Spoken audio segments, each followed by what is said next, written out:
Basically homeopathy बद्दल समज आणि गैरसमज हे खूपच आहेत. रोज आपण वापरतो ते मीठ जेवणात त्याच्यापासून सुद्धा होमिओपॅथीमध्ये औषधं आहेत किंवा कॉफीपासून आहेत. तर आता हे खूप सोपं आहे सांगणं की स्ट्रेस घेऊ नको. ती जी व्यक्ती आहे समोर तुमच्या बसलेली, तिला जेव्हा स्ट्रेस येतो तर तो काय आहे काय नाही, तर म्हणून आता त्याच्यामध्ये होमिओपॅथी कुठे येतं हे मला इथे अगदी सांगायला आवडेल. E42 as a preservative. आता E42 किंवा E37 B46 हे काय आहे हे आपल्याला माहिती नाही. त्याच्या सुद्धा वासानी हॉर्मोनल हे बदलू शकतं. इतका रिसर्च आहे त्याच्यावर. तुम्ही जर 1 तास स्वतःला जर देऊ शकत नसाल, कितीही बिझी असाल, 1 तास नसाल देऊ शकत, तर म्हणजे you are not living a life.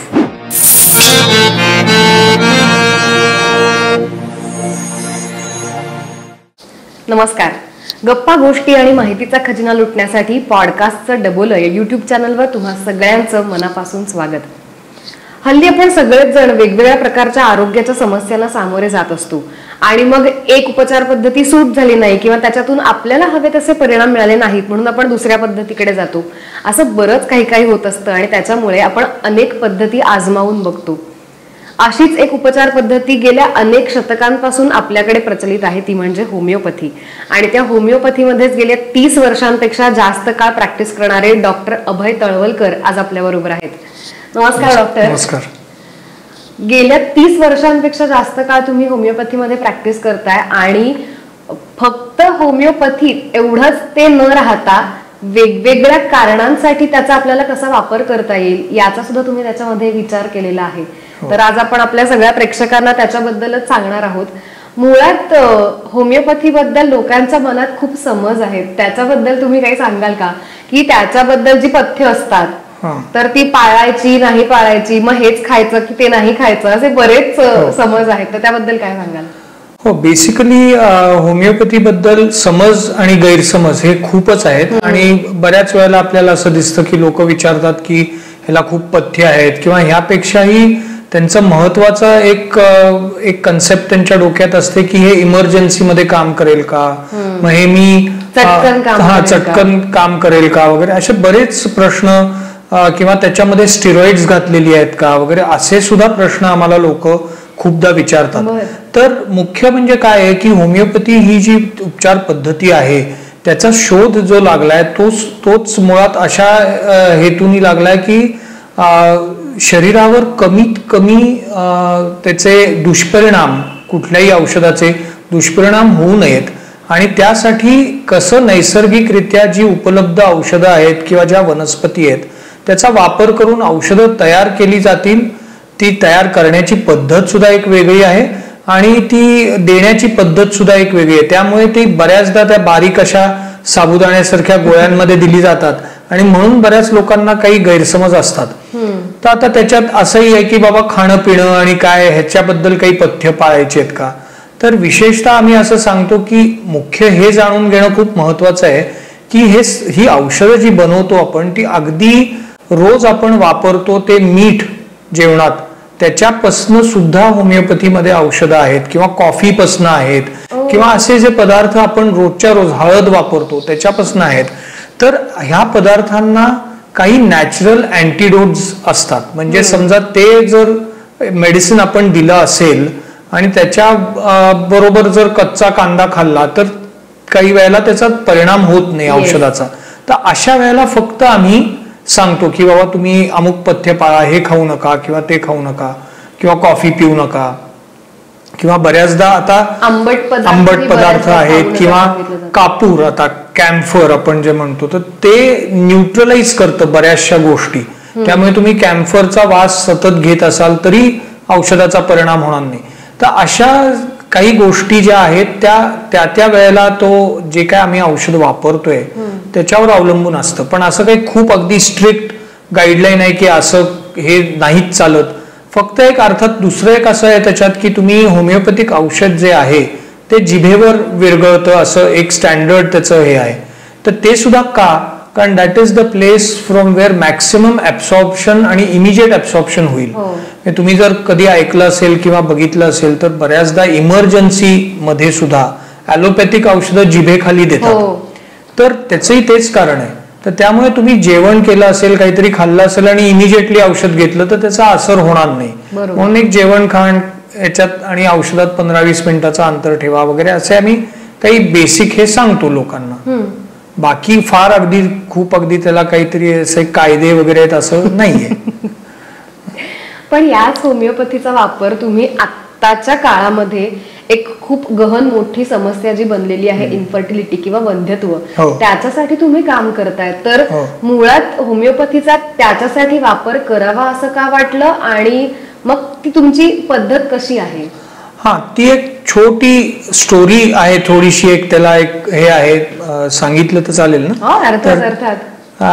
Basically जेव्हा मी होमिओपॅथी प्रॅक्टिस करायला म्हणजे शिकलो त्यावेळेला मलाही फार असं काही त्याच्यात खूप असा इंटरेस्ट होता असं नाही, किंवा तेवढा अनुभव मला नव्हता कदाचित. पण माझी आई जी गायनेकॉलॉजिस्ट होती तर त्यांच्याकडे बाळणपणासाठी आणि खेडेगावात त्या प्रॅक्टिस करायच्या आणि त्या काळात त्यांचं वाचन वगैरे खूप होतं, आयुर्वेदाबद्दल होतं, होमिओपॅथीबद्दल होतं. ते एकदा त्या गावाला गेलेल्या असताना एक बाई माझ्याकडे आली आणि एक अशी छोटीशी डबी घेऊन आली आणि ती म्हणली की बाबा माझ्या सुनेला बाळणपणाच्या कळा येत आहेत, ते अडली आहे ती जरा, आणि मागे मी तुमच्या आईंकडनं एक त्या साबुदाण्याच्या गोळ्याची बाटली घेऊन गेले होते, तर तुम्ही द्या ती. मॅडम कुठे आहेत? नाही आहेत, तुम्ही द्या. मग त्यावेळेला मला हे स्ट्राईक झालं की ह्याचा इम्पॅक्ट जर एक न शिकलेली बाई ती तेवढ्या गोळ्या, म्हणजे तिला बाकी काही नको होतं, तिला माझ्याकडनं काही ट्रीटमेंट नाही, माझ्या हॉस्पिटलमध्ये यायचं नव्हतं, काही नाही, फक्त त्या 10-20 रुपयाच्या गोळ्या द्या एवढ्यासाठी. That made me think a lot. आणि मग मी हळूहळू त्याचा वापर मी डिलिव्हरीच्या केसेसमध्ये, पेन मॅनेजमेंटसाठी किंवा अशा सगळ्यासाठी हळूहळू करायला लागलो. आणि मग इनफर्टिलिटीवरती पण त्याच्यात खूप अभ्यास करून त्याच्यावर करायला लागलो, कारण आजकाल इनफर्टिलिटी हे खूप मोठं म्हणजे समस्या होऊन बसलेली आहे. तर असा तो थोडासा प्रवास आहे आणि चालू आहे त्याच्यावरती काम अजूनही. मग त्याच्यावर मी काही पेपर्स प्रेझेंट केले, इंटरनॅशनली प्रेझेंटेशन्स केली, असं सगळं चालू आहे ते काम. ओके. आता तुम्ही इतके वर्षांचा तुमचा अनुभव आहे, तुम्ही बरीच संशोधन अभ्यास केला त्याच्यावरती, तर मुळात लाईफस्टाईल हे तर एक कारण आहे, पण त्याच्याशिवाय आणखीन इन्फर्टिलिटीसाठी काय कारण आहे असं वाटतं तुम्हाला? हो, मुळात एक गोष्ट आपल्याला हे जाणून घ्यायला पाहिजे की इन्फर्टिलिटी म्हणलं की विशेषतः आपण असं बघतो की स्त्रियांमध्येच काहीतरी प्रॉब्लेम असेल, ही एक आपली मानसिकता आहे, टेंडन्सी आहे. पण तसं नाहीये, पुरुषांमध्ये सुद्धा आणि स्त्रियांमध्ये सुद्धा प्रॉब्लेम्स असू शकतात.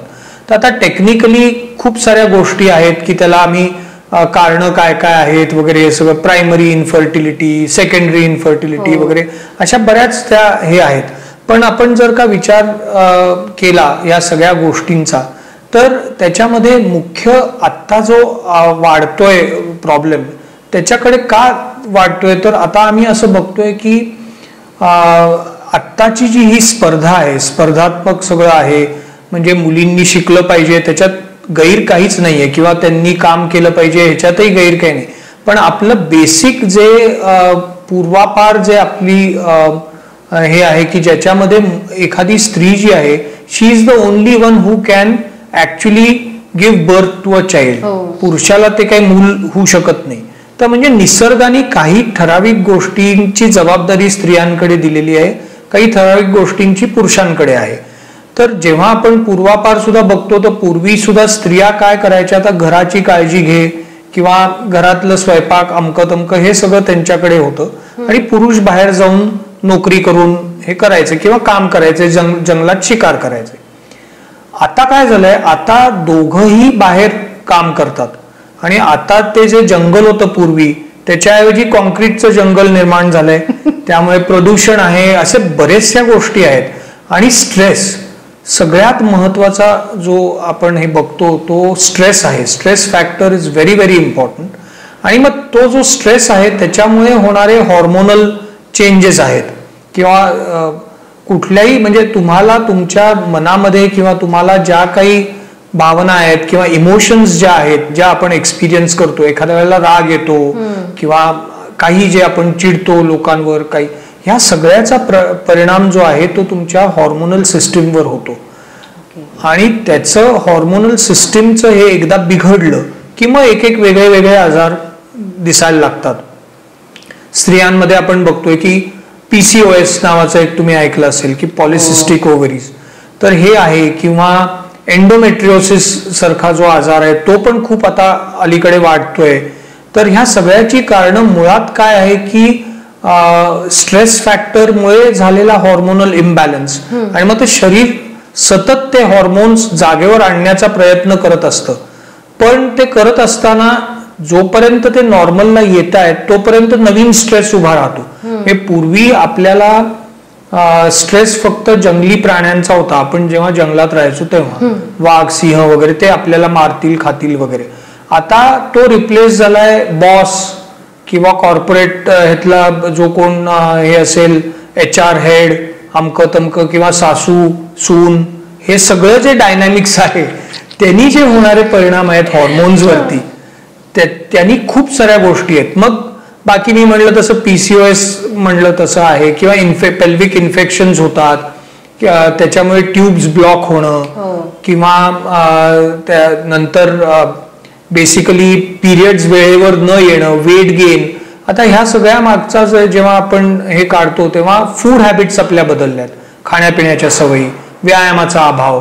तर हे सगळं जे आहे ते जसं स्त्रियांमध्ये त्याचं वेगवेगळं हे दिसतं तसं पुरुषांमध्ये सुद्धा आहे. आपण बघतोय की त्यांनाही स्ट्रेस आहे, त्यामुळे काय होत आहे की स्पर्म काउंटवर परिणाम होतो, किंवा मोटिलिटी, स्पर्म मोटिलिटी म्हणजे ते शुक्राणू ज्या पद्धतीने हालायला पाहिजेत तसे हे होत नाहीत. किंवा मग कामाचं जे स्वरूप आहे ते खूप काही ठिकाणी असं रेडिएशन असतं किंवा उष्णता असते, अशा ठिकाणी पुरुषांना काम करण्यात आलं तर त्याचे काही डायरेक्ट परिणाम होतात. तसंच काही कंजनायटल आपण म्हणतो अनॉमलीज असतात की काही वेळेला जन्मताच काही दोष असू शकतात. असं सगळं आहेच. पुन्हा मी म्हटलं तसं स्ट्रेस आणि या सगळ्या गोष्टी आणि अल्कोहोल, स्मोकिंग, हे सगळं जे लाईफस्टाईल चेंज झालेली आहे त्यामुळे अलीकडे आम्ही बघतोय की पुरुषांना सुद्धा काही इरेक्टाईल डिस्फंक्शन सारख्या गोष्टी आहेत. तर असे सगळे आजार आपल्याला वाढताना दिसत आहेत. आणि त्याचं सगळ्यात शेवटचं हे काय होतं की लग्न झालं की ते दोघंही इतक्या ह्यांनी ग्रासलेले असतात, प्रेशर, स्ट्रेस वगैरे वगैरे, की त्यांना खरं तर निवांत वेळ मिळतच नाही. आणि ह्या सगळ्या गोष्टींचा जो स्ट्रेस होऊन ते जे परिणाम होत आहेत त्याच्यामुळे इन्फर्टिलिटीचं प्रमाण खूप वाढलंय आजकाल.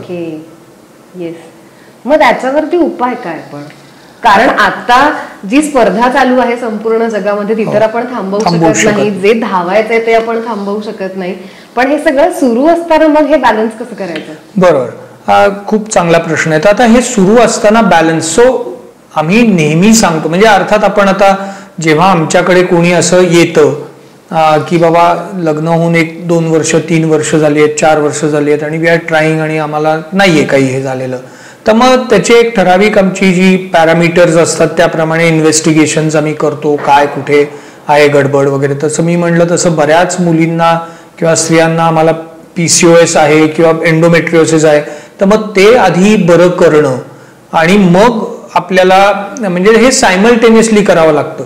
कारण दुसरा एक त्याच्यातला असा भाग पण आहे की आता जसं मी मगाशी म्हणलं तसं त्या स्त्रिया सुद्धा आता काम करतात, शिक्षण घेतात, तर बऱ्याच वेळेला काय होतं की त्या सगळ्या ह्याच्यामध्ये करिअरच्या मागे त्या असल्यामुळे लग्न पण उशिरा होतात. तर त्यामुळे already we have to remember की कुठल्याही स्त्रीला जेव्हा तिचा जन्म होतो तेव्हा एक सेट क्वांटिटी ऑफ एग्स आहेत ते दिलेले असतात आणि दर पिरियड सायकलच्या वेळेला त्यातले एग्स रिलीज होऊन कन्सेप्शन झालं तर प्रेग्नन्सी राहते. तर आता आता ह्याच्यात 2 गोष्टी होतात पुन्हा की अलीकडे या सगळ्या सवयी बदलल्यात, त्यामुळे मुलींना पिरियड सुद्धा लवकर येतात, म्हणजे वयाच्या 9व्या-10व्या वर्षीच पिरियड यायला सुरुवात होते. आता ते झाल्यामुळे तिची फर्टाईल विंडो जी आहे ती खूप कमी होते, कारण देन तिचे पिरियड्स साधारण 30-32-35व्या वर्षी जातात सुद्धा, त्याला आम्ही ओव्हेरियन फेल्युअर म्हणतो. एवढ्या लवकर जातात. तर हे सगळे चॅलेंजेस आहेत आपल्याकडे. तर हे सगळे इन्व्हेस्टिगेशन्स करून मग त्यातलं नेमकं समजा काही जर शारीरिक ऍक्च्युअल प्रॉब्लेम्स असतील, म्हणजे आता ट्युबल ब्लॉक असेल, ट्यूब्स ब्लॉक आहेत, तर त्या ओपन करण्यासाठी आपल्याला काही वेळेला सर्जिकल ह्याची मदत घ्यावी लागते.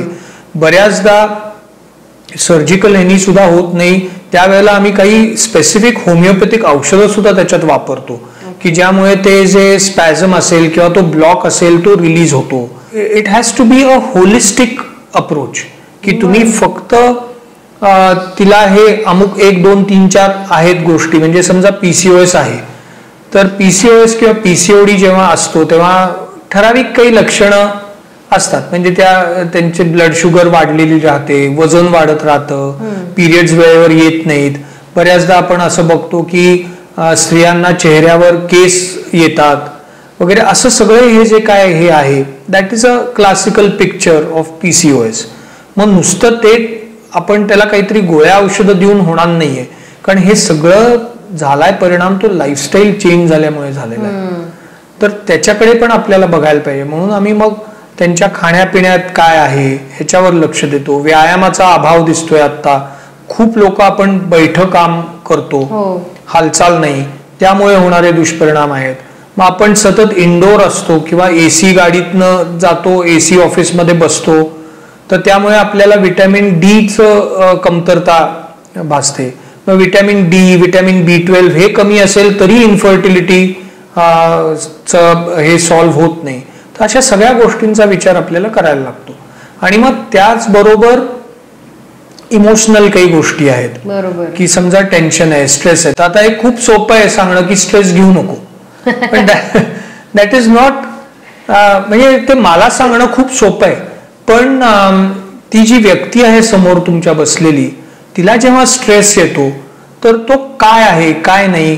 तर म्हणून आता त्याच्यामध्ये होमिओपॅथी कुठे येतं हे मला इथे अगदी सांगायला आवडेल की बाकी जेव्हा आपण इन्फर्टिलिटीच्या केसचा विचार करतो तर मॉडर्न मेडिसिन मध्ये त्याचं खूप सुंदर त्याचं इन्व्हेस्टिगेशन्स ते करतात, सगळं काही ते हे आहे.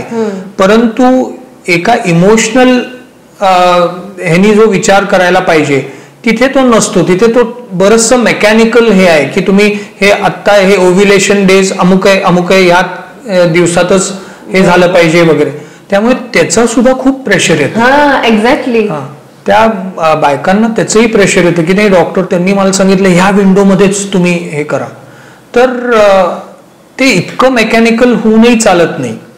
ठीक आहे. तर त्यामुळे आपल्याला मानसिक ह्याचाही विचार करायला लागतो. मग स्ट्रेस आहे, मग तो कसा आपल्याला मॅनेज करता येईल. कमी तर म्हणजे तुम्हाला आता समजा स्ट्रेस आहे की बॉस खूप डिमांडिंग आहे आणि तो खूप प्रेशर देतो वगैरे वगैरे, तर I can change your boss, पण at least I can give you certain techniques or teach you something की ज्याच्यामुळे तुम्ही ते कसं हँडल करायचं प्रेशर हे. मग त्यामध्ये काउन्सिलिंग येतं वगैरे. तर आता होमिओपॅथीमध्ये नॅचरली काय आहे की आपण जेव्हा एखाद्या व्यक्तीची हिस्ट्री घेतो तेव्हाच आम्ही त्याला, it's a very holistic approach की तुम्ही जेव्हा माझ्याकडे येता अगदी सर्दी पडसं असो किंवा कुठलीही तक्रार घेऊन, तर मग तुम्हाला ते कसं चालू झालं, काय झालं, कुठल्या वातावरणात तुम्हाला त्रास होतो, काय होतं, हे सगळ्याचा विचार आम्ही आधी करतो. अगदी साधं एक सिंपल उदाहरण मी देतो की आपण सगळे समजा उद्या असं ठरवलं की सिंहगडला जायचं. एकाच बसमध्ये आपण 10-12 लोक बसून इथून सिंहगडला गेलो, AC चालू आहे, सगळं काही खाणं पिणं मस्त, आपण तिथे ट्रेक करायला गेलो. मग पाऊस पडायला लागला, आपण भिजलो पावसात, मग येताना गरम भजी म्हणून खाल्ली, कोणी भजी खाल्ली, खरडा खाल्ला, कोणी दही खाल्लं, असं सगळं करून आपण संध्याकाळी घरी येतो. घरी आल्यानंतर दुसऱ्या दिवशी त्यातल्या 10 लोकांमधले 2-3 लोक ऑफिसला येतच नाहीत. फोन केला, आपण विचारलं तर एक म्हणतो मला सर्दी, दुसरा म्हणतो की अरे ते पावसात भिजलो, सगळे सांधेच जाम झालेत माझे, तिसरा म्हणतो की मला तर डायरियाच व्हायला लागला, लूज मोशनच होत आहेत. ओके. तर हे आपण आता जर ह्याचा विचार केला तर आयडियली आपण सगळे एकत्र एका बसमध्ये बसून एका ठिकाणी गेलो, एकाच ठिकाणी खाल्लं वगैरे, पण त्याचा इम्पॅक्ट आपल्या प्रत्येकावर वेगळा वेगळा झाला. प्रत्येकाच्या प्रकृतीप्रमाणे ते हे झालं. काही लोकांना काहीच झालं नाही, ते अगदी मजेत फिरतात. तर त्यामुळे हे इंडिव्हिज्युअलायझेशनचं जे हे आहे that is the basis of homeopathy. त्यामुळे तुम्ही इन्फर्टिलिटी असो किंवा कुठलंही दुसरं काही आजार, अगदी कॅन्सर असो, इन्फर्टिलिटी असो, त्याला आम्ही त्या प्रत्येक माणसाचा स्वभाव, त्याच्यावर होणारे परिणाम ह्या सगळ्याचा विचार करतो. And that is why it is a holistic science. हे सगळं बरोबर आहे, पण आत्ताच्या जगात आपल्याला सगळं काही फास्ट व्हायला हवं असतं. तर मुळात ही उपचार पद्धती आपल्याला फास्ट रिझल्ट देते का? आणि जर ते रिझल्ट फास्ट मिळत असतील तर तेवढा परिणाम त्यांचा होतो का? हो.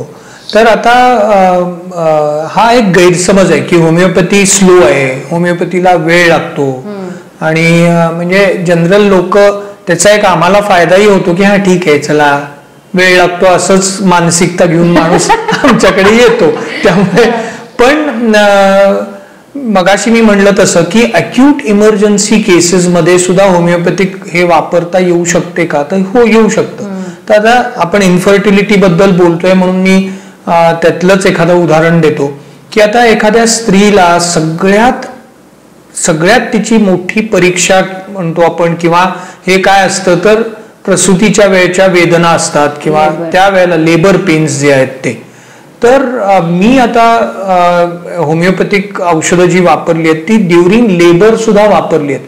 म्हणजे त्या ह्याच्यामध्ये आता बऱ्याचदा जेव्हा आम्ही बघतो की आता डायलेटेशन होत नाहीये किंवा डॉक्टर एक्झामिन करून सांगतात की हा पिशवीचं तोंड उघडले पण अजून उघडायला पाहिजे, पुन्हा 1 तासाने बघतात अहो तेवढंच आहे, अजून बाळ खाली सरकत नाहीये.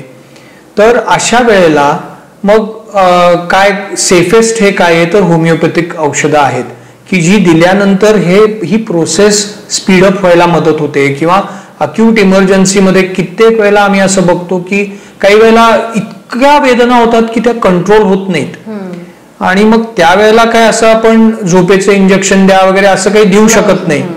तर त्यावेळेला होमिओपॅथिक गोळ्या, 4 गोळ्या, अर्थात ते इंडिकेटेड रेमेडीज जे काय त्या सिच्युएशनला आहे ते दिल्यावर अक्षरशः शांतपणे त्या बाईला कळा देता येतात, इतका इमिजिएट इफेक्ट त्याचा होतो.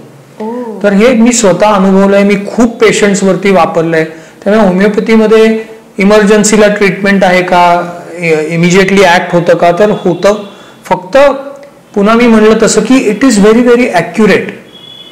म्हणजे उदाहरण द्यायचं झालं तर एखाद्या स्त्रीला वेदना येत आहेत, आता त्या वेदना येताना तिचं बॉडी लँग्वेज काय आहे ह्याच्यावर आम्ही औषध डिफरन्शिएट करतो.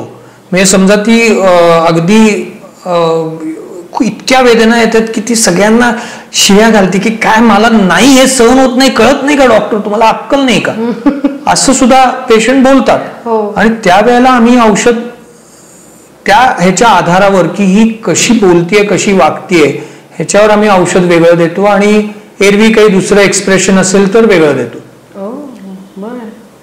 तर असं. किंवा आता मला आठवत आहे मागे एक आमच्याकडे पेशंट आली होती, ती फासेपारदी कम्युनिटी मधलीच होती बाई, पण तिला वेदना इतक्या होत्या की ती डिलिव्हरीच्या टेबलवरनं पळून जात होती.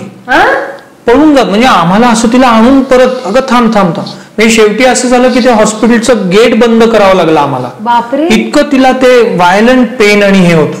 तर त्या अशा वेळेला औषध जे वापरायचे ते अगदी तुम्ही म्हणून त्या होमिओपॅथी मधलं एक हे काय आहे की सगळी जी औषधं आम्ही वापरतो ती माणसांवरती त्याचं प्रूव्हिंग झालेलं आहे. म्हणजे एक बेसिक डिफरन्स आपल्याला सांगायचा तर ॲलोपॅथीमध्ये जे आपण औषध वापरतो एखादं, ते औषध आधी माकडांना, उंदरांना वगैरे वगैरे असं देऊन टेस्ट करून ती त्यांची सिस्टीम आहे की त्याचे टॉक्सिक इफेक्ट काय आहेत हे सगळं बघून ते मग आपल्याला देतात. ह्याच्या उलट होमिओपॅथीमध्ये जे वापरायचंय ते आम्ही ह्युमन प्रूव्हिंग असतं त्याचं, म्हणजे हेल्दी ह्युमन बिईंग्स ते जे आहेत त्यांना आपण ते देतो, आणि त्या माणसाला सांगितलेलं असतं की तुम्ही नोट डाऊन करा तुम्हाला काय जाणवत आहे, काय सिम्पटम्स होत आहेत वगैरे, आणि अशाचं कंपायलेशन करून, त्यामुळे तो डाटा खूप ऑथेंटिक आहे. त्यामुळे जेव्हा मी म्हणतो की एखादी बाई प्रसूतीच्या वेळेला असं करतीये, शिव्या देतीये, पळून जातीये, थुंकतीये, so that is something which is very very indicative of her state. आणि त्या स्टेटला ॲक्युरेट आपण औषध दिलं की ते जसं तीच किल्ली ते एकच कुलूप उघडते तसं इझिली ते सगळं होतं. हे इतकं ते ॲक्युरेट आणि इतकं सोपं आहे. आता एक आठवतोय म्हणून अजून एक किस्सा सांगतो की एक सूनबाई आल्या होत्या, सासूबाईंना घेऊन आलेल्या होत्या आणि त्या सासूबाईंचं हे असं होतं की त्यांना पिरियड्स जायची वेळ आली होती, मेनोपॉझल एज मधल्या त्या. आणि त्या बाईनी जनरल असं जसं आम्ही काय असतं की पेशंटची गप्पाच मारतो की त्याला, तर ते मारत असताना त्यांनी सांगितलं की नाही टिपिकल सिम्पटम्स होते, हॉट फ्लॅशेस, अमकं तमकं, हे सगळ्यांनाच होतात. तर मग हिचं पिक्युलॅरिटी काय, तर इन्सिडेंटली त्या सुनेनी सांगितलं तिचं ऑब्झर्वेशन की अहो आहेत ना, त्यांना एक सवय आहे बरं का डॉक्टर, की त्या घरातल्या सगळ्या गोष्टी सारख्या मोजत असतात. हे इथे 4 ग्लास ठेवलेत, इथे 2 ग्लास हे ठेवले, इथे 3 कप बशा ठेवल्यात असं. तर इट इज सो इंटरेस्टिंग की this is a symptom of one remedy. आणि दॅट रेमेडी, त्याचं नाव सांगतो मी, फायसोस्टिग्मा नावाचं एक औषध आहे. तर ते औषध त्यांना दिल्यानंतर त्यांच्या सगळ्या तक्रारी कमी झाल्या. किंवा माझ्याकडे एक दुसरी पेशंट येत होती, तिला मायग्रेनचा त्रास होता. तर मायग्रेन मी बरेच दिवस काय काय देत होतो तिला औषधं. कधी ती म्हणायची बरं आहे डॉक्टर, हो नाही असं करत मग शेवटी एक असे 5-6 महिने गेल्यावर माझ्या लक्षात आलं की काय नीट काहीतरी हे होत नाही, काहीतरी गडबड आहे. मी तिला पुन्हा खोदून विचारलं तर काय नाही. मग ती एक दिवशी तिने मला फोन केला, किंवा डॉक्टर आजही माझं डोकं दुखतंय. आणि मला ना सांगते तुम्हाला डॉक्टर की दर वेळेला हे गेलं ना बाहेर शॉपिंग वगैरे करायला की माझं डोकं दुखतंच. तर मी सहज, म्हणजे आता आमचं हे सगळं कॉम्प्युटराइज्ड आहेत, ही सगळी सिम्पटम्सचा इंडेक्स एक असतो, त्याला आम्ही रेपर्टरी म्हणतो. त्या रेपर्टरीमध्ये हे सगळे सिम्पटम्स असतात. तर आता आम्ही अगदी शोधू शकतो. पूर्वी सुरुवातीच्या काळात ते पुस्तकं चाळत बसायला लागायचं. पण हेडेक फ्रॉम शॉपिंग असं मी टाकलं. जनरली बायकांचा स्ट्रेस आणि त्याच्यामध्ये जो एक रेमेडी, त्याच्यात एकच औषध आहे, ते माझ्याकडे तेव्हा नव्हतं. मी ते मागवून घेतलं आणि तिला म्हणलं की आता मला एक रामबाण औषध सापडले, बघूया काय होतं. मी पण पहिल्यांदा ते औषध देत होतो. पण ते तिला दिल्यानंतर या गोष्टीला आता जवळजवळ 1 वर्ष झालंय. तिला परत कधीही डोकं दुखलं नाही. ती शॉपिंग करू दे, काही करू दे. So this is how accurate it can be. त्यामुळे बऱ्याच वेळेला असं लोकांचे असे समज असतात की अरे होमिओपॅथिक डॉक्टर काही तपासतच नाहीत, काही हेच नाही, काही नाही, अमुक नाही. तर बऱ्याचदा काय होतं, पेशंट आमच्याकडे सगळ्या तपासण्या करून ही फाईलच घेऊन येतात. माझ्याकडे येतात तेव्हा 3 IVF झालेत, IUI चे 3 अटेम्प्ट झालेत आणि नाही आता बघा तुम्ही काहीतरी, असंच हे होतं. त्यामुळे आम्हाला खूप असे इन्व्हेस्टिगेशन्स नाही करावी लागत. जे रिपोर्ट्स आमच्या समोर असतातच ते बघूनच आम्ही. पण मेन आमचं इन्व्हेस्टिगेशन जे असतं ते ती व्यक्ती कोण आहे, तिचा स्वभाव, आवडीनिवडी, how is she reacting with people, what is the impact of the entire environment on her, हे सगळं जाणून घेतलं आणि त्याला ॲक्युरेट औषध दिलं की मग ते कोड सुटलं.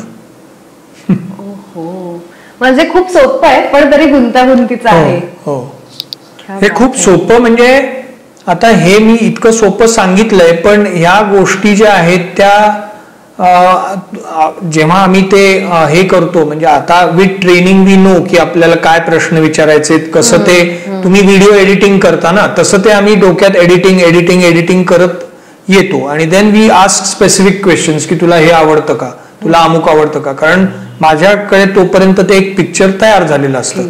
पण otherwise I am scanning through more than 5000 possibilities. म्हणजे 5000 पेक्षा जास्ती होमिओपॅथिक औषध आहेत. तर त्यातनं ते एक औषध शोधायचं आहे आपल्याला जे हे या व्यक्तीला लागू पडणार आहे. आता हे आतापर्यंत आपण जे सगळं बोलतोय ते हॉर्मोनल इम्बॅलन्स मुळे होतं असं आपण म्हणतोय. पण मग स्ट्रेस आणि लाईफस्टाईल हे तर आहेत, त्याच्याशिवाय आणखीन हॉर्मोनल इम्बॅलन्स साठी काय कारणं आहेत आणि त्याच्यावरती आपण ओव्हरकम कसं करू शकतो किंवा उपाय काय आहेत त्याच्यासाठी. राईट. आता हे मगाशी म्हणलं तसं की फूड आहे किंवा हे आहे, तसं बाकीच्या गोष्टींमध्ये आपण जर विचार केला तर त्याला आम्ही काही एंडोक्राईन डिसरप्टर्स म्हणतो. हे आपण जे सगळं हॉर्मोन्सचं जे प्रकार आहे तो एंडोक्राईन ग्लँड्समुळे पिट्युटरी आणि हायपोथॅलॅमस याचा सगळा तो खेळ आहे. तर तिथनं ती हॉर्मोन्स सिक्रीट होत असतात. तर हे डिसरप्ट करणाऱ्या काही गोष्टी आहेत आणि तुम्हाला आश्चर्य वाटेल की या गोष्टी आपल्या रोजच्या आहारात आणि रोजच्या वापरात आहेत. म्हणजे आपण जे काही प्रिझर्वेटिव्ह वापरतो, पिकांना जी काही फर्टिलायझर्स किंवा केमिकल फर्टिलायझर्स स्पेशली वापरतो ती, किंवा आपण रोज वापरण्यात येणारे जे साबण, कॉस्मेटिक्स, या सगळ्या गोष्टी आहेत. तुम्ही एक जर का तुमचं मेकअपचं हे बघितलं तर त्याच्यामध्ये आणि गंमत काय असते की ह्याच्यात कोड लँग्वेजनी लिहिलेलं असतं की काहीतरी तुम्ही जेव्हा ते लेबल वाचाल, so we tell our patients also की you should learn to read the label. त्या लेबलवर लिहिलेलं असतं E42 ऍज अ प्रिझर्वेटिव्ह. आता E42 किंवा E37, B46 हे काय आहे हे आपल्याला माहिती नाही, पण ते जर तुम्ही बघितलं तर नेमकं त्याचं हे काय आहे हे तुम्हाला कळतं आणि त्याचे जे मी म्हणलं तसं त्याचे आपल्या शरीरावर काय दुष्परिणाम आहेत. म्हणजे आपण आता खाताना चायनीज खातो तर चायनीज फूड मध्ये खूप सारे प्रिझर्वेटिव्ह आणि अजिनोमोटो आणि हेन तेन काय काय काय काय सोडियम ग्लुटामाइड वगैरे हे वापरलं जातं. त्याचे खूप दुष्परिणाम आपल्या शरीरावर होतात. किंवा अगदी मी म्हणलं मगाशी तसं आपण कॉमन फ्लोअर क्लीनर आहे फिनाईल ते वापरतो तर त्याच्या सुद्धा वासानी हॉर्मोनल हे बदलू शकतं. इतका रिसर्च आहे त्याच्यावर. म्हणजे अगदी साधं हे आहे की आता आपल्याला बरं कशाने वाटू शकतं किंवा कशाने आपल्याला त्रास होऊ शकतो, तर ऑल 5 सेन्सेस आपले कान, डोळे, टेस्ट, नाक या सगळ्यातनं जे आत जातं त्यांनी आपल्याला चांगलं वाटू शकतं किंवा काही त्रास होऊ शकतो. तर तसं आहे. आता ऑल्फॅक्टरी हे तर मी मगाशी उदाहरण दिलं होतं की कापूर, समजा कापराचा सतत जर तुम्ही वास घेतला तर तुमच्या बऱ्याचशा औषधाचं हे न्यूट्रलाइज करून टाकतं. ते म्हणजे विशेषतः आता होमिओपॅथिक औषधं जेव्हा आम्ही देतो तेव्हा आम्ही त्यांना सांगतो की हे जे स्ट्रॉंग स्मेलिंग हे आहेत, स्पायसेस आहेत आपले किंवा कापूर वगैरे अशा गोष्टी, ह्याच्यापासून ती औषधं लांब ठेवा. किंवा आता पोलो मिंट खातात लोक, त्याचे खूप सारे दुष्परिणाम होतात. तर असं या एंडोक्राईन डिसरप्टर्स म्हणून आपण जर बघितलं तर एक अख्खी लिस्ट येते आणि त्याच्यात इतके पदार्थ आहेत. तर त्याप्रमाणे म्हणून आम्ही त्याला काय म्हणतो की there are 4 pillars of wellness. तुम्हाला जर निरोगी राहायचं असेल तर या 4-5 गोष्टींकडे जर तुम्ही लक्ष दिलं तर खूप सारं आटोक्यात येऊ शकतं. तर एक म्हणजे first is the food that you are eating. म्हणजे तुम्ही काय पोटात घालताय ह्याच्यावर, कारण ते किती न्यूट्रिटिव्ह त्याला व्हॅल्यू आहे वगैरे, तो एक अख्खा वेगळाच हे आहे. तर न्यूट्रिशन त्यातनं तुम्हाला काय जातंय ते तुम्ही कसं खाता, व्यवस्थित चावून खाता का नाही. म्हणजे आपल्याकडे पूर्वी अगदी ते 32 वेळेला चावायला पाहिजे वगैरे असं आपण त्याची चेष्टा करायचो, पण हे खूपच महत्वाचं आहे. कारण ते जेवढा वेळ तोंडात फिरेल तेवढा वेळ ते डायजेस्टिव्ह एन्झाईम सगळे तुमचे त्याच्यात मिक्स होऊन मग ते आत जातं, मग ते ऍब्सॉर्ब होतं जास्ती चांगल्या पद्धतीने. So the food quality as well as quantity. कारण आपण हेही बघतोय की आपण भारत हा आता डायबेटीसचं कॅपिटल बनत चाललाय, कारण ओबेसिटी आपल्याकडे वाढली आहे. Obesity is also one of the reasons for infertility. मग अशी आपण बोलत होतो त्याच्यात हा एक मुद्दा राहून गेला की इन्फर्टिलिटीसाठी ओबेसिटी, डायबिटीस. तर ह्याच्यासाठी तुम्ही किती खाता, केव्हा खाता, हे सगळं फार महत्वाचं आहे. आणि ह्याचा आपल्याकडे जेवढा अभ्यास झालाय तेवढा जगात कुठेही खरं तर झालेला नाहीये. तुम्हाला आश्चर्य वाटेल की आपण कुठलं अन्न खावं, म्हणजे किती तास शिजवून ठेवलेलं अन्न खायचं नाही, ह्याचे रेफरन्सेस भगवद्गीतेमध्ये पण आहेत की 3 तासापेक्षा जास्ती काळ शिजवून ठेवलेलं अन्न खाऊ नये. आणि आपण शिजवतो, फ्रीजमध्ये ठेवतो, पुन्हा रिहीट करतो, मायक्रोवेव्ह मध्ये टाकतो, खातो. तर हे खूप महत्वाचं आहे. तुम्ही काय खाता, कसं खाता, किती खाता, that is food. Second thing is exercise. मी मगाशी म्हणलं तसं की तुम्ही एक्सरसाइज किती करता, कुठला करता किंवा करतच नाही त्याचे खूप सारे परिणाम तुमच्यावर होतात. ओबेसिटी वगैरे हे सगळेच हे आहेत. आणि त्याच्यात मग विशेषतः 2-3 प्रकारचे व्यायाम आम्ही म्हणतो की तुम्ही अवश्य करा. एक तर कार्डिओव्हॅस्क्युलर म्हणजे तुमच्या हृदयाची गती वगैरे आणि हृदयाची ताकद वाढवणं, आणि हे दुसरं आहे स्ट्रेंथ ट्रेनिंग. म्हणजे थोडी जसं वय वाढत जातं तसे आपले स्नायू वगैरे सैल पडतात आणि कमजोरी येते आपल्याला वगैरे. तर त्यामुळे थोडे वेट्स उचलणं हे, पण ह्यालाही एक लिमिट आहे. कारण आम्ही असं यंग मुली बघतो की त्या खूप जिमिंग करतात. तर ते खूप वजन उचलली की त्यांच्यामध्ये टेस्टोस्टेरोन वाढणार आहे की जे त्यांना घातक आहे, कारण ते पुरुषांचं हॉर्मोन आहे. म्हणून मग तुम्ही जेव्हा असं खूप करता तेव्हा तुम्हाला दिसतं की खूप केस येतात चेहऱ्यावर वगैरे आणि मेल लाईक अपिअरन्स त्यांचा व्हायला लागतो. सो फायनली काय आहे, everything has to be done in a balanced way basically. तर त्यामुळे एक्सरसाइज तुम्ही कुठला करता, मग त्याच्यात आम्ही योगासनाला सुद्धा जास्ती महत्व देतो, कारण ते फ्लुइड मोशन मध्ये व्यवस्थित होऊ शकतं असं हे आहे. तिसरी गोष्ट आहे झोप. तुमची झोपेचं जे सवयी आहेत आपण बघतोय, आता हे आपण सगळे लाईट्स एवढे लावून हे करतोय.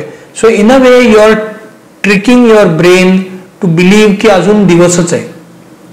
जसं नॉर्मली पूर्वी काय होतं, जसं संध्याकाळ कंदिलाच्या प्रकाशात वगैरे सगळं असायचं आणि संध्याकाळ झाली की हळूहळू सगळं बंद आणि आपण काय बाबा पर्वचा म्हणायचो किंवा व्हॉट एव्हर आपलं ते संध्याकाळचं शुभंकरोती वगैरे असं होऊन सगळं होऊन जेवण बिवण करून झोपणं. आता आपण रात्री 2-2, 3-3 वाजेपर्यंत सुद्धा काम करू शकतो because of the light and everything. करावं लागतं सुद्धा, हेही आहे नाईट शिफ्ट वगैरे. तर त्यांनी तुमचं सार्केडियन रिदम बिघडतं. तुम्ही तुमचं जे सगळं आपलं जे मुळात काय आहे की स्त्रियांचं जे मेन्स्ट्रुअल सायकल आहे that is connected with the cycle of the moon.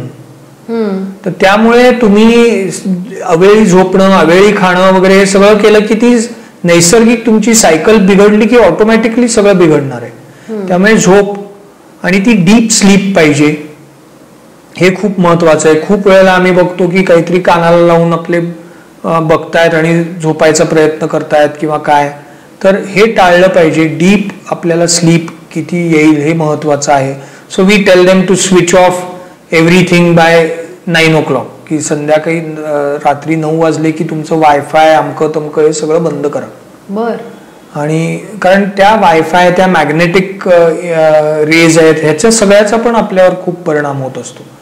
आणि चौथं महत्वाचं हे मी म्हणलं मगाशी तसं इमोशनल बॅलन्स तुमचा. प्रत्येकाला स्ट्रेस आहे, तो मॅनेज कसा करायचा आणि त्याच्यासाठी प्रत्येकाला त्याचं उत्तर त्याला शोधायला पाहिजे की कशात काय केल्यावर मला बरं वाटतं. सी बेसिकली खूप एक महत्वाचं हे असं आहे की बऱ्याचदा आपल्याला काय होतं की आपल्याला आवडीचं काम आपण करत नसतो. म्हणजे I am doing something because it is giving me money, okay, की मग त्यातनं पैसे मिळत आहेत, घर चालतंय वगैरे वगैरे. पण तुझी मूळ आवड काय आहे? तर समजा असेल एखादा असतो सचिन तेंडुलकर की तो त्याचं पॅशनच क्रिकेट होतं आणि त्याला सगळं विश्व त्याच्यातच हे झालं. So all of us may be are not, पण मग ते आपलं पॅशन काय आहे, मग माझं हे काम सांभाळून मी ते कसं करू शकीन. That is the natural antidepressant. जेव्हा तुम्ही कुठलंही, आता मला समजा बॅडमिंटन खेळ आवडतो, तर मी जर ठरवलं की रोज 1 तास खेळायचं, तर when I am on the court I forget everything, I go in a trance. कुणाला डान्स आवडत असतो, कुणाला म्युझिक आवडत असतं. तर असं काहीतरी एक हॉबी की जो म्हणजे दिवसभरात आम्ही सांगतो त्यांना की तुम्ही जर 1 तास स्वतःला जर देऊ शकत नसाल, कितीही बिझी असाल, 1 तास नसाल देऊ शकत, तर म्हणजे you are not living a life. So ह्या 4 गोष्टी जर आपण केल्या आणि त्याच्यात बॅलन्स आपण साधला तर खूपशा गोष्टींची उत्तरच आपल्याला याच्यात सापडतील. म्हणजे पुन्हा आपण फिरून त्याच जागी येतो की आपल्याला सगळं हवंय, म्हणजे आपल्याला काय म्हणतो पण आपल्याला ऐहिक सुख पण हवी आहे, त्याचबरोबर आपल्याला शरीर सुद्धा तितकंच निरोगी तंदुरुस्त मेंटेन करायचंय, पण हे सगळं आपल्याला बॅलन्स करता येत नाहीये. हेच याचाच बॅलन्स कुठेतरी गडबड, त्याचाच बॅलन्स बिघडतोय आणि त्याच्यामुळेच सगळं गडबड होतीये. तर ह्या सगळ्या गोष्टी महत्वाच्या आहेतच, पैसे महत्वाचेच आहेत, सगळं आहे. पण ते करत असताना आपण त्याला किती महत्व देतोय आणि आपली तब्येत कशी खराब होतीये, काय खातोय, काय पितोय, व्यायामच करत नाहीये, झोपतच नाहीये मी, तर काही उपयोग नाही. Thank you so much sir. Thank you. खूप छान आणि आम्हाला माहिती नसलेल्या अनेक गोष्टी आणि होमिओपॅथी बद्दल असलेले काही समज सुद्धा आज दूर झाले त्याच्यामुळे. थँक्यू. सो 4 पिलर्स काय आहेत तुमचं आरोग्य, तुमचं शरीर, तुमचं मन तंदुरुस्त ठेवण्यासाठी, आठवत आहेत तुम्हाला? नसतील आठवत तर हा एपिसोड पुन्हा एकदा बघा आणि पॉडकास्टचं डबोल या युट्यूब चॅनलला लाईक, शेअर आणि सबस्क्राईब जरूर करा. आजचा एपिसोड तुम्हाला कसा वाटला हे कमेंट बॉक्स मध्ये लिहून नक्की कळवा.